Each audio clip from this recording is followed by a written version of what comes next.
If you're an author or plan to be one, get excited because this podcast is for you. Book Marketing Mentors is the only podcast dedicated to helping you successfully market and sell your book. If you're ready for empowering conversations with successful marketing mavens, then grab a coffee or tea and listen in to your host, international best-selling author Susan Friedmann. Welcome to Book Marketing Mentors, the weekly podcast where you learn proven strategies, tools, ideas, and tips from the masters. Every week, I introduce you to a marketing master who will share their expertise to help you market and sell more books. Today, my special guest is Maruxa Murphy. Maruxa is better known as the community maven who helps to turn online communities into 6- and 7-figure revenue streams. She's the community architect and instigator for hundreds of changemaker communities in a way that blends the good of people, purpose, and profit into one another. In addition to running her community architecture and culture building consultancy, she's also the founder of Perky Coffee, which invites their customers to rise up from the first cup of coffee and onwards throughout the day. Wow. Maruxa, what an absolute pleasure it is to welcome you to the show. And thank you for being this week's guest expert and mentor. Oh, Susan, it is such a pleasure to be here. Thank you so much for having me. Well, I love your description, the community architect and the culture building consultancy that you've got and the Perky Coffee. Oh my goodness. I mean, just that alone we could go and talk about.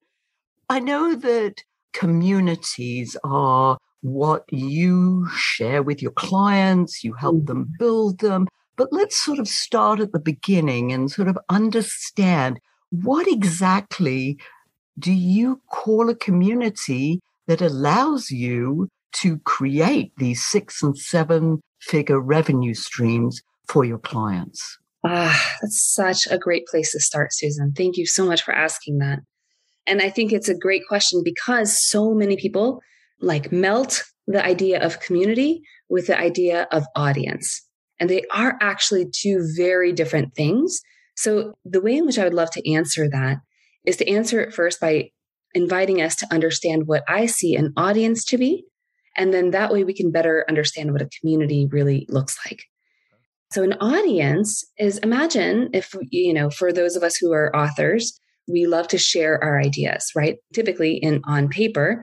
But imagine if you are an author and you've had the opportunity to speak on a stage and you're speaking now to hundreds of people, you have their captive attention, or you might be on a podcast, or you might be, doing a YouTube show, or even TikTok or stories on Instagram, etc. Those are all examples of audience. Why? Because they are one-directional conversations between you with your expertise and people who are interested in understanding a little bit more about what it is that you're speaking on, right? That right there is an audience. When we write books, our book reader is our audience. We have captivated their attention while they're there reviewing your work, but it's one directional. You don't have a way of necessarily listening into a conversation that they might be having right then and there. An audience is one directional. A community, on the other hand, is multiple directions. It starts with a two-way conversation. Like Susan, right now, you and I have a short-term community that we've built, right? Because there's two of us here having back and forth conversation. But then, let's say we invited a few other guests to be part of this. We'll have a short-term community with multiple people inviting their ideas, their thoughts, their comments, their questions. And if we were in person, the experience of being in the room with one another all form what I design into community, right? And so communities can be seen in physical form and face-to-face form when we're all together in a space, or it could be if we live together in a home, or if we went to the same concert, right? Those are different communities, and communities have a purpose behind them. You come together with a group of people for a reason or because of an interest or to reach a goal, if you will. Online communities are often found in multiple forms, but the most common that I know many of the authors I work with choose to create are Facebook group communities, right? It's a container experience. It's basically a group is different than any other type of experience on Facebook, if you will, like from a Facebook profile or a Facebook business page. They're different because it allows us to be in this like closed container with one another around a specific interest. For example, let's say you were a dog trainer and you wanted to talk about dog training. You had a dog training book. You wanted to talk more about dog training to your readers, who, i.e., your audience again, kind of bringing it all back in. But you wanted to have them all together in a space, getting to know each other, getting to know more about your work, deepening their relationship with you and the know, like, and trust factor with you. We would potentially bring them into a Facebook group to deepen that connection with you, if that makes sense. Oh, it certainly does. And I love that model. What's coming to mind as well is, how does this differ, let's say, from a mastermind? I mean, I'm part of several mastermind groups. Mm-hmm. You and I are in a group together as well. Yes. What's the difference there? Great question. The biggest difference between a community and just the general term of community and the way in which I described it and a mastermind, it is all about intention, right? In fact, as I've been building communities now for, goodness, 22 years, Susan, what I found in over the 100 communities I've designed and executed, brought to life, is that every single time we build a community, and especially in the early days, when we would build communities just to bring people together, they actually never worked.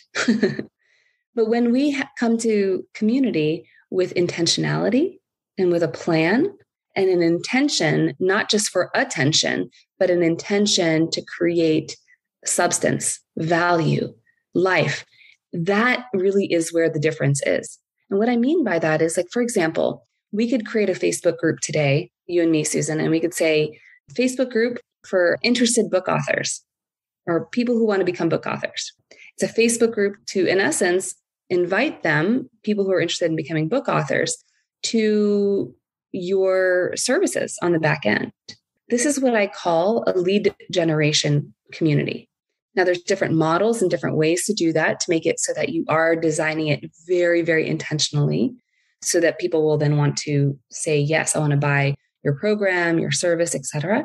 Whereas in a mastermind, that is more of what I call a client retention or a customer retention type of a group. What do I mean by that? It's an opportunity for us to deepen relationship. And in that, and deepening that relationship with people who have already paid money to be there or invested some sort of something, either it's time or money, right? Or resource to be in that space. Our goal there is to deepen the work, deepen their learning, deepen their trust and the value that they're getting so that they want more on the back end. And how we design those two types of groups, a lead generation versus more of like a client or customer retention group, are so incredibly different, as you would probably imagine, right? Because they have different elements to it. In one hand, on the lead generation type of a community, we're there to attract people to initially build that know, like, and trust with us. And really they're on the first part of their customer journey with us. Whereas somebody who's in a mastermind is there because they have an intention of, maybe in the business mastermind, let's say, intention of creating more revenue for their business. Or maybe the mastermind is about how to grow your audience. So maybe it's learning how to grow your audience. Does that make sense? It certainly does. Yeah. And what's coming to mind too is, you said that there were these different models for communities. Mm-hmm. So you've got the community where it could be a lead generator. Yes. Mentioned. Mm-hmm. And then what's coming to mind too is, I'm assuming there's a model where it's pay to play. Yeah, that's absolutely correct. I use different terminology, but really in a nutshell, Susan, that's what it is.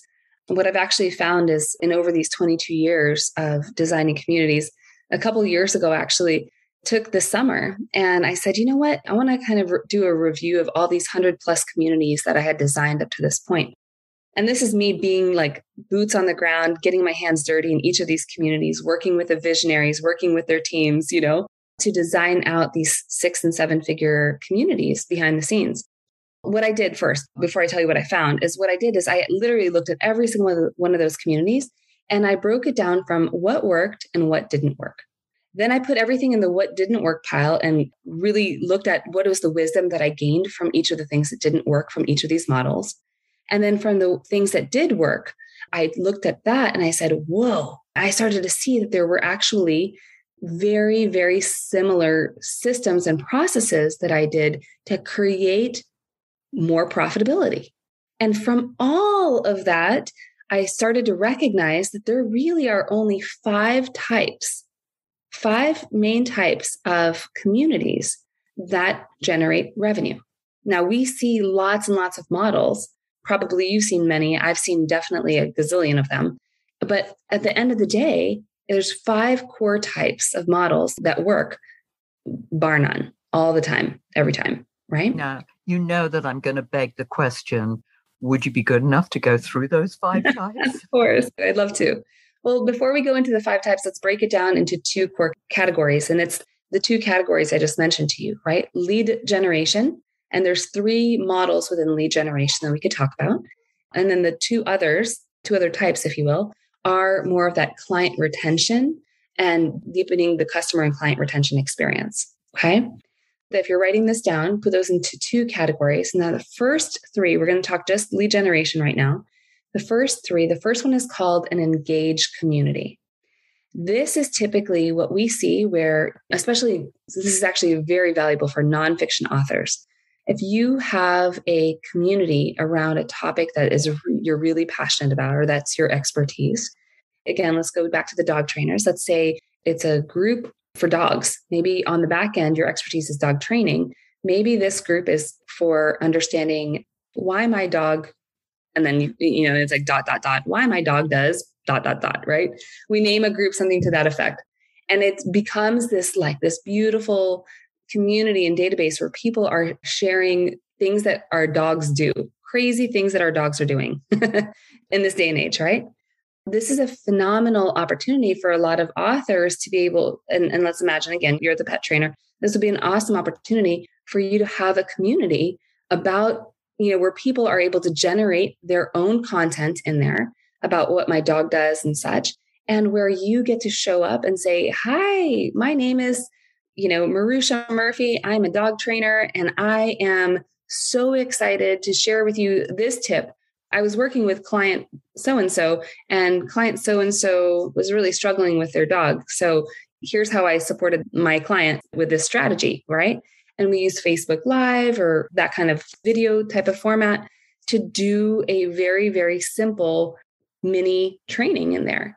Now, people are going to, because they know that you're the founder of the group, they know that you're, in essence, the host of the party and the bringer together of all of us having this fun experience and enjoying our time in this community. We want to come together and learn from you, right? We're like, oh man, Maruxa is that person, is that dog trainer. I want to get to know her better. Man, when I really have a dog issue, I'm going to go to her. Or wow, she even has a book on this. Let's go get her book on Amazon or wherever, your book is sold. So that's the kind of group, and it's an engaged group, right? The whole point here, the intentionality here is to create engagement, to then lead people to build that know, like, and trust with you over time. And when you do launch your book, or when you do launch a program on the back end of your book, or if you have like a master class or anything, we can then really take all that beautiful engagement that's been happening in there and turn that attention over to other programs and products. Pretty cool, right? Pretty cool. Again, everything that you say, of course, generates a question in my mind. In terms of timing here, in order to create that know, like, and trust, that you can start the idea of, as you say, a masterclass or some kind of training, is there a certain time frame that you would wait before you did that? Because you wouldn't jump in necessarily straight away, because that would give me the wrong impression. Is there any timing behind that? Oh, I love that question. Thank you for asking. The way in which I imagine it, so the short answer to that is you can really start at any time, but you have to recognize that this is a long-term relationship play with your audience, right? So this isn't for those that don't want to continue to have a relationship with their community on a long-term basis. We're really inviting our audience to now become a part of the experience of what you're designing. I'll give you an example here. I used to live in Austin, Texas. We lived there for about 10 years. When I lived there, I created this moms network. It was called the Austin Moms Network. I created it because I was a mom of young kids and I wanted to have a village of other moms that I could connect with on a regular basis. Well, Susan, next thing you knew, my friends Sarah and I were the ones who co-founded this group. It started with 3 of us. There's, myself, Sarah, and this woman named Lynn. Within 3 months, it had 500 people. Within a year, we had 5,000 people.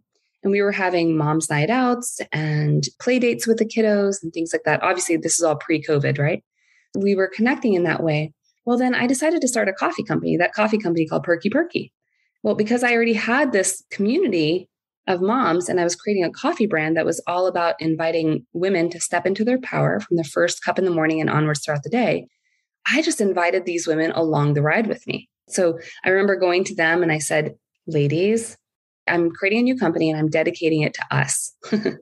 And the reason I'm dedicating it to us is because I've heard our stories over and over again about feeling like we've lost ourselves in motherhood. I want us to remember how powerful we are and what actually we have within us. And I shared my story about my morning ritual and things and how coffee was such a big part of that. They started to follow me in my own little mini community beyond that to really launch my coffee brand. So on month 1 of creating our coffee company, we sold 1,000 bags of coffee. Month 1. That's pretty impressive.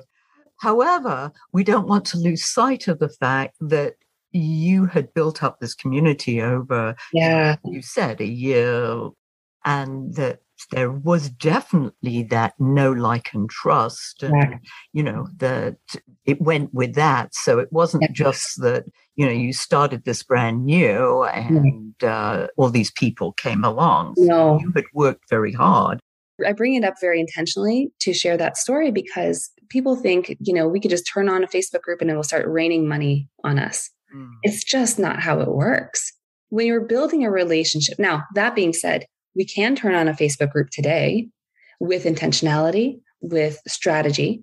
And in doing that, create a group quickly, not necessarily that would take years, but create it quickly, meaning 3-4 months, to have a rhythm and a routine in such a way that when your book is about to get published or you're ready to market, get out there and start marketing that book, your community can follow that process with you. That's group type number 1. The second group type is called an endorse community, endorse. And an endorse community is very, very similar to engage. However, the difference is that endorsers don't have their own products. They tend to have other people's products that they're absolute fans of, right? And we started to recognize this because we would work with influencers from YouTube or Instagram, et cetera, and they didn't have a single product, but they had 1 million followers. And they were like, people tell me I should monetize. I have no idea how to do this. So we used a similar model to the engage experience, but instead of them bringing their own products, they would then introduce their community to new products. They would start utilizing those products within the community. And then they would have all these buyers from those experiences, right? So those would be our endorse communities. And then our final lead generation community model that we love using and that works phenomenally well is what I call an excite community. Excite. Why do we name it Excite? We name it Excite because people love these for how excited they get because they've just gotten this win with your help. So Excite communities are short-term communities. Sometimes they last a few hours. Sometimes they last a month. Sometimes, they can last, I've seen them last up to 45 days. But the way in which you want to think about it is these are small but mighty communities. You give them a small win, but it's a mighty win that opens their eyes to what it would look like to work with you longer term. We see these oftentimes as trial offers of product, getting them in for 30 days, for 7 days, et cetera. It also could look like a challenge. You're introducing them to a small challenge where they have a win that really lights their brain up in such a way that they see other possibilities can be formed. Or it can also look like a workshop, right? A workshop is a community in and of itself. It's just a very short-term community. And in that workshop, we're leading them into an opportunity to take the next step with us. Those are the 3 types of communities that are more lead generation focused. And then the final 2 that are more client retention or customer retention focused. The first one is called an educate community. Educate. These are what we typically see in the online world. We see them when an author has like an online course or an online program. And on the back end, you have, let's say, a Facebook community for all of your private clients or for your program attendees or your program students, the students that are taking your course. And a lot of people do this wrong, right? This is actually where it started for me, because a lot of times companies would come to me and they say, Maruxa, someone told me to put a Facebook group with my online course, and I did, and it is dead. There is nothing there. I have no idea. And it's stressing me out because it's actually, I'm losing clients and customers because we have this group. Is this salvageable? Can we do something with this? Right? I was really excited about those opportunities because it's just some few tweaks to really intentionally design out that community so that your currently paying clients want not only more from you, but feel held and connected to the work that they're doing with you. And they start to see the value, and you're highlighting that value. You're getting them excited because they're seeing the value on a regular basis. As you know, Susan, if you're like me, I've been in programs where it takes time and I don't even see the small incremental wins that I've been having in those programs. If we can highlight those, that makes a massive, massive impact on people that are part of educate communities, if you will. And they love that. I mean, people love to share their wins. And I'm assuming that there is interaction between the people so that they could help each other. Absolutely. Yes. I love that you brought that up because a big part of community design is to support the leader to lead. And when I say lead, it's not lead by doing all the things. It's lead from the genius that you have within you. So when you're leading from the genius within, typically the reason we've gone into speaking and we go into writing books is because we have a body of knowledge that feels so aligned with us. But that also means that we should really invest in empowering our students and our teams, if we have a team, to be able to stand and support one another. So it's creating a culture of reciprocity and altruism. And if we have more time, I'd love to talk about culture and the difference between that and community for sure. Let's do that for our premium members. You and I talked about the idea of having something that you would share with our premium members. I think that would be perfect. Before we run out of time, let's talk about the last client retention model. And then I'll invite you to share some contact information with our listeners. Okay, great. So the final one is what we call an evangelize community, evangelize path. The evangelize communities are just that. These are your clients and your customers that just absolutely rave about your work. They can't help but want to talk about you from every single rooftop they're on. They just love you. And typically, this is a smaller group of your people, but we want to partner with those individuals to do 2 things in these smaller communities. We want to partner with them to get the word out about upcoming programs to people that they know and want to, in essence, evangelize to about you and your programs and your books and things like that. And secondly, invite them to have a sneak peek before anybody else gets access to upcoming books, programs, keynotes, anything like that. Why is that important?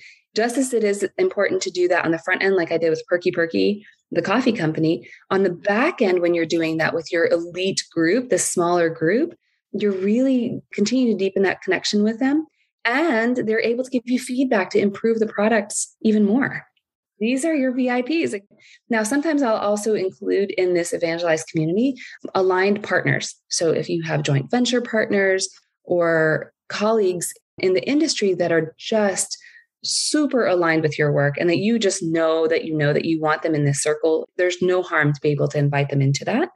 It's your smaller community of trust that you've built with them and that they inherently would love to then promote your stuff like crazy to other people and be your evangelists around the world.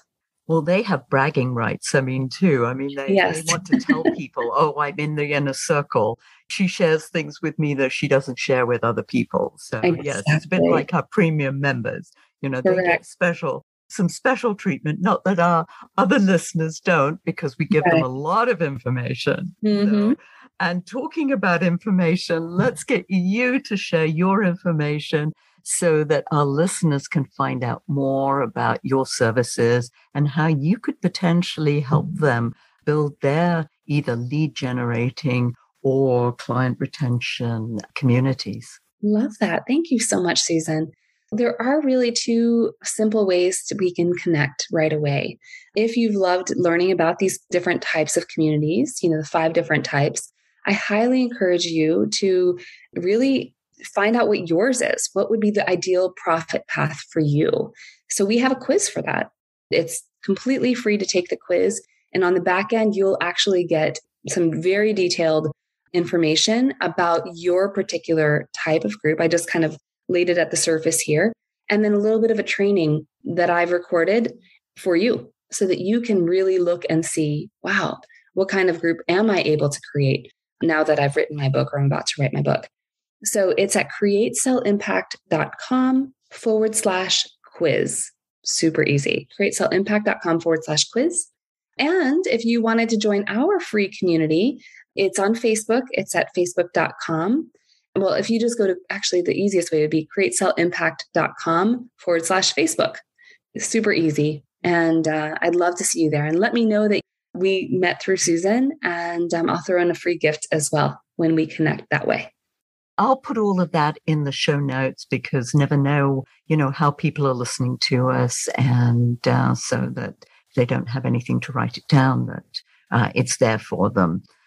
So we always love, Maruxa, our guests, to give a final golden nugget, those words of wisdom to our listeners. What would you like to leave them with? What's popping in for me is that right now we're in a world that has so much noise. And the thing that differentiates us at this point, which is really quite ironic, I think, with all the technology that we have going on, is leaning into what I call heartbeats and humanity. What do I mean by that? What I mean is that if we remember that every single human that we get the opportunity to touch their life with our message is an actual human with a heartbeat. That means that they cry, they laugh, they sing, they dance, they are curious, they adventure, they have wisdom, just like you. If we treat them with that respect and that reverence, what kind of a community can we really create that would sing to their soul?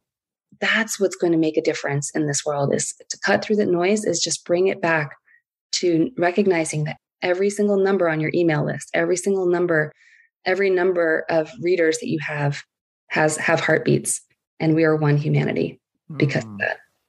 Very much so. And everybody listening to this has one too. And I'm sure that it's beating really hard at the moment because they are excited about what you shared, because this has been unique. I have to tell you, Maruxa, we have not had anybody talk about this in this way. And the fact that this is your business, I love it. So thank you so much for sharing your wisdom. And thank you all for taking time out of your precious day to listen to this interview. And I sincerely hope that it sparked some ideas you can use to sell more books. Here's wishing you much book and author marketing success. The time is now to take action and finally build your book-selling empire. And the great news is that Susan is here to help you. Visit bookmarketingmentors.com and sign up for a free 15-minute book marketing strategy session with Susan. She'll help you discover your first steps to marketing and selling your book. Only those who take action are rewarded, so visit bookmarketingmentors.com, and we'll see you again next week.